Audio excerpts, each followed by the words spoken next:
Bienvenidos a The Immigration Clarity Podcast, presentado por Andrade Barbosa y Santos LLC.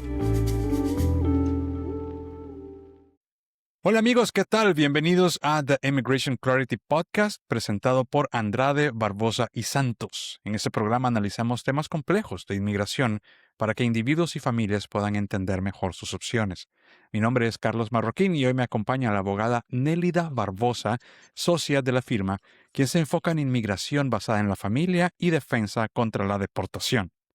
Hoy estaremos hablando sobre cuáles son las vías migratorias más comunes y cómo funcionan realmente en la práctica. Pero antes de continuar, quiero darle la bienvenida a Nélida. Nélida, ¿cómo estás? Un gusto. Hola, buenas tardes. Estoy bien. ¿Cómo usted cómo está, señor? Estoy muy bien, encantado de estar contigo en este podcast en el que vamos a hablar cuáles son las vías migratorias más comunes.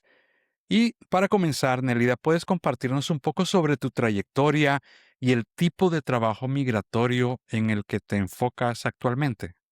Sí, yo ando en el área de inmigración desde 2016.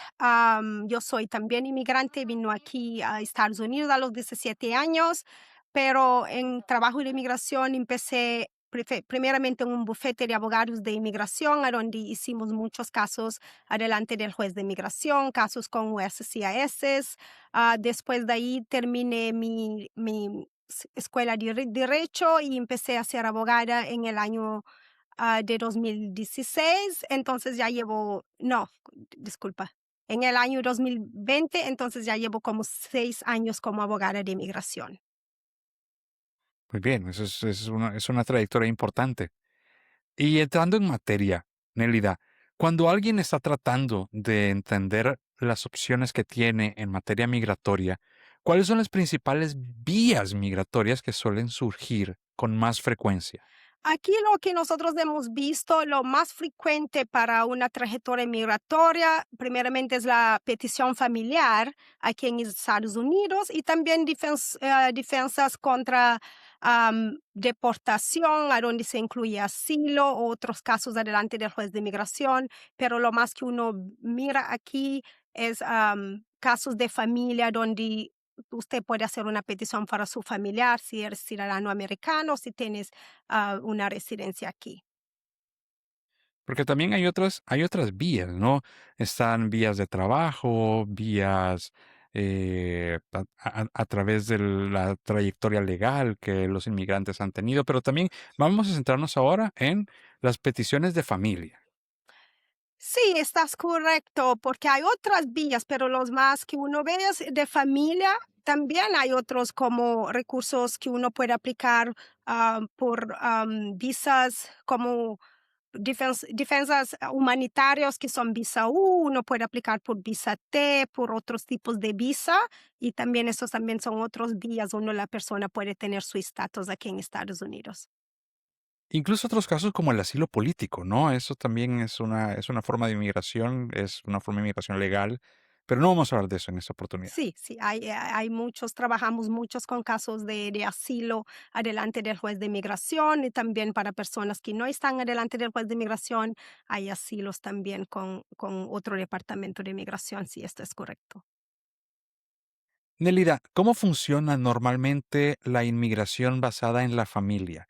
¿Y quién suele calificar para esta vía? La familia, normalmente la palabra se dice es la familia cuando usted tiene una familiar que es ciudadano de Estados Unidos o que tiene la residencia, hace una petición, pero no todos los miembros de tu familia usted puede hacer la petición. Normalmente son miembros como inmediato, como si usted es un ciudadano mayor de 21 años y tienes papás, usted puede hacer una petición para sus papás, usted puede hacer petición para sus hijos, puedes hacer petición para sus parejas, esposas, y también pueden hacer petición para hermanos. Estando aquí en Estados Unidos, digamos, una persona vino con visa y si decidió quedar por cualquier motivo y terminase a casar con su pareja aquí y la pareja de usted es ciudadano, la pareja puede hacer una petición hacia usted, a donde dan usted un medio para sacar su residencia aquí en Estados Unidos. Igualmente, tu mamá, si tu mamá viene a Estados Unidos, una entrada legal, usted puede hacer petición. Hay varias formas, hay varios contextos a donde una persona puede hacer peticiones familiares muy inmediato. ¿Y cuáles son algunas de las situaciones, Nelida, en las que una persona puede estar ya en Estados Unidos, pero aún así tener una vía para ajustar su estatus? Ah, para poder ajustar aquí, estando aquí en Estados Unidos, tienes que tener una entrada legal. Digamos, por ejemplo, venir con visa. Esto, a venir con visa, esto te facilita a usted ajustar un estatus que es aplicar para la residencia. De ahí usted puede sacar su estatus legal, pero la entrada y venir con visa ayuda mucho a hacer esto, porque caso contrario, no tienes una entrada legal. La ley va a requerir que usted regrese a tu país después de la petición familiar para regresar a tu país, para hacer el proceso con el consulado y regresar con su residencia. Pero aquí en Estados Unidos, la manera en que usted entró es muy importante. ¿Y esa entrada legal puede ser una visa de turista? Sí, eso en muchos casos es una visa de turista, visa de estudiante, hay varios tipos de visa. Hay visas que aún entrando con visas no te permite, hay algunos límites para ajustar, pero mayoría de las visas que nosotros hemos visto, principalmente visas de turista, de estudiante, visa de trabajo, si hay visas que no tiene condiciones que te impide ajustar estatus, usted sí puede ajustar aquí en Estados Unidos. ¿Y cómo encajan las opciones basadas en ayuda humanitaria, como las visas U o las protecciones para las víctimas dentro del sistema migratorio en general? Sí, eso es un amparo que la persona puede aplicar estando aquí fuera de Estados Unidos, fue aquí dentro de los Estados Unidos, independientemente de cómo entraste. Si entraste con una entrada legal o entraste sin una visa, entraste por la frontera ilegalmente, estando aquí, si cualificas para estos amparos, usted puede aplicar para estos amparos, como por ejemplo para la visa U, es usted estando en Estados Unidos, usted ha sido víctima de crimen que ha pasado aquí en Estados Unidos, usted colabora con la investigación y usted, am, siendo víctima de crimen, puede aplicar para este amparo. Entonces, no importa qué tipo de entrada usted vino, pero es algo que usted puede hacer estando aquí en Estados Unidos, independientemente de su situación migratoria. Estamos hablando ahora, Nelly, sobre cuáles son las vías migratorias más comunes. Pero te quiero hacer una pregunta. ¿Cuáles son las vías migratorias en las que es más fácil ganar el caso? Yo no voy a decir que es más fácil, pero hay vías con que las consecuencias no son muy altas, como por ejemplo, hoy procesos un poco así, no tan complicado, pero no muy fácil, porque con inmigración, principalmente en la administración que tenemos ahora, no puedo decir, oh, todo es muy fácil, no, porque podemos enviar una aplicación ahora y ley cambia. Las leyes que pensamos que era muy fácil, pero puede cambiar, están constantemente cambiando, pero lo que más común es si usted, por ejemplo, un hijo hace una petición a tu mamá y la mamá no tiene ninguna violación de migración, solo vino con visa y ultrapasó su estadía y quedó aquí.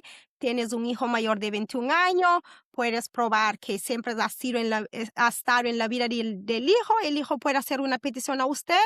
Si no hay nada más que complique el caso, usted tendría su residencia, sin tener que probar muchas otras cosas. Si la ley no cambia, obviamente. ¿Cuáles son algunos de los factores más importantes que afectan si alguien realmente califica para una vía migratoria específica? Uno más importante es no violar ninguna leyes migratorias. Lo otro también es crimen. A veces uno puede tener crimen aunque usted cualifica para algo, pero el delito o el crimen cometido, esto puede afectar a usted bastante en su caso, pero no violar, seguir las leyes como es, no violar los términos de inmigración y no cometer ningún delito. Y si vienen de un país que está en las noticias o afectado por algún tipo de conflicto, ¿puedes solicitar no tener que regresar a ese país? Sí, exactamente, señor Marroquín. Estando aquí, por ejemplo, yo puedo dar usted un ejemplo para ser un poco más concreta, es, digamos, si usted vino de su país huyendo, independientemente si veniste con visa o veniste ilegal por la frontera, veniste huyendo y puedes probar al gobierno de Estados Unidos de que si usted regresa a su país, usted puede ser, ellos pueden hacer daño a usted. Usted puede solicitar una aplicación de asilo, que es una de las aplicaciones muy común también aquí en Estados Unidos. Es una protección que usted pide a este país para proteger usted y no regresar a tu país. Hay otros aspectos que requiere que usted tiene que probar para ganar el asilo, pero sí hay opciones aquí.